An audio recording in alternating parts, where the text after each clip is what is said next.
Hi guys, हाल ही में Indian government ने parliament में इंटरिम बजट पास किया है और ये कोई नॉर्मल बजट नहीं है। Interim budget ruling government election year में पास करती है। ये तो आप जानते ही होंगे कि हर 5 साल के बाद सेंट्रल गवर्नमेंट के इलेक्शंस होते हैं, तो इस बजट को रूलिंग गवर्नमेंट पास करती है उसी ईयर में जिसमें इलेक्शन कंडक्ट होने वाले हैं। इलेक्शन कंडक्ट होने के बाद जो पार्टी इलेक्शन जीत जाती है वो पार्टी इस बजट के प्लेस में अपने अकॉर्डिंग दूसरा बजट भी पेश कर सकती है। ये एक टेम्पररी बजट होता है और ये बहुत ध्यान देने वाली चीज़ है कि इंडियन कॉन्स्टिट्यूशन में इंटरिम बजट का कोई भी प्रोविज़न नहीं है। अब आप ये सोच रहे होंगे कि इंटरिम बजट तो समझ में आया कि इंटरिम बजट टेम्पररी होता है और ये इलेक्शन ईयर में पास किया जाता है, पर ये बजट क्या है?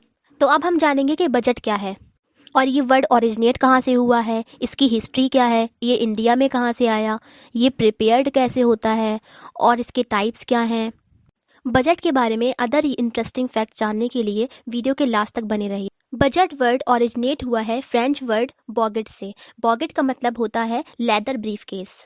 टिपिकली हम इसे यूनियन बजट बोलते हैं, जो कि फाइनेंस मिनिस्टर के थ्रू पार्लियामेंट में हर साल पेश किया जाता है। ये एक कॉम्प्रिहेंसिव स्टेटमेंट होती है गवर्नमेंट के फाइनेंस जो कि आने वाले साल के लिए होते हैं। इसके अंदर गवर्नमेंट हमें आने वाले साल में क्या रेवेन्यू होगा, एक्सपेंडिचर क्या होगा, ये सब बताती है। मतलब कि गवर्नमेंट के क्या खर्चे होने वाले हैं, गवर्नमेंट किस किस सेक्टर्स में पॉलिसीज बनाने वाली है, ये सारी चीज़ें इसके अंदर गवर्नमेंट हमें बताती है। बजट में वेरियस सेक्टर्स इंक्लूड होते हैं जैसे कि education, infrastructure, health care and defence. तो अब हम ये देखते हैं कि इंडियन कॉन्स्टिट्यूशन में बजट को किस आर्टिकल में डिफाइन किया गया है। एक्चुअली इंडियन कॉन्स्टिट्यूशन में बजट नाम का कोई वर्ड तो है ही नहीं। इंडियन कॉन्स्टिट्यूशन के आर्टिकल नंबर 112 में बजट वर्ड की जगह एनुअल फाइनेंशियल स्टेटमेंट का यूज़ किया गया है। इंडिया में बजट वर्ड की शुरुआत कॉलोनियल रूल के टाइम हुई थी, जो कि पेश किया गया था ईस्ट इंडिया कंपनी के थ्रू।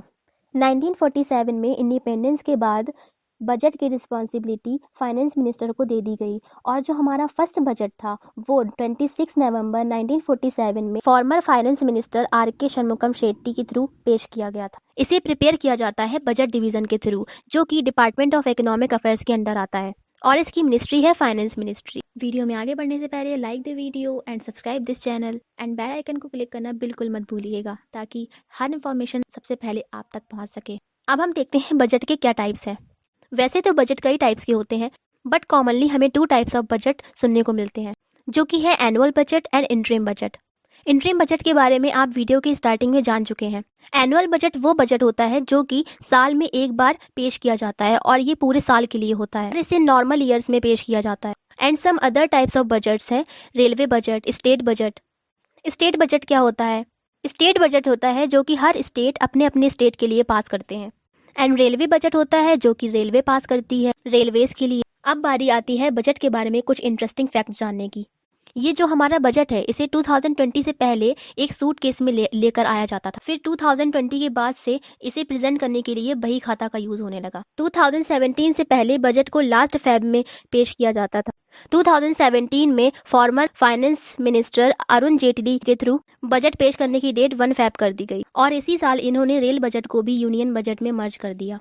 इंडिया में 1950 में बजट पहली बार लीक हुआ था। अब ये गवर्नमेंट ऑफ इंडिया की प्रेस के थ्रू प्रिंट होता है दिल्ली के मिंटो रोड में। इंडिया में बजट पेश करने वाली पहली वुमेन थी इंदिरा गांधी। इन्होंने 1970 में बजट पेश किया था। कोविड-19 की रिस्ट्रिक्शंस की वजह से इंडिया में पहली बार 2021 में पेपरलेस बजट पास किया गया था, जो कि डिजिटल फॉर्मेट में था और ये बजट पास किया गया था फाइनेंस मिनिस्टर निर्मला सीतारमन के थ्रू। अब आप मुझे कमेंट करके ये बताइए कि प्रेजेंट में फाइनेंस मिनिस्टर कौन है। Thanks for watching this video.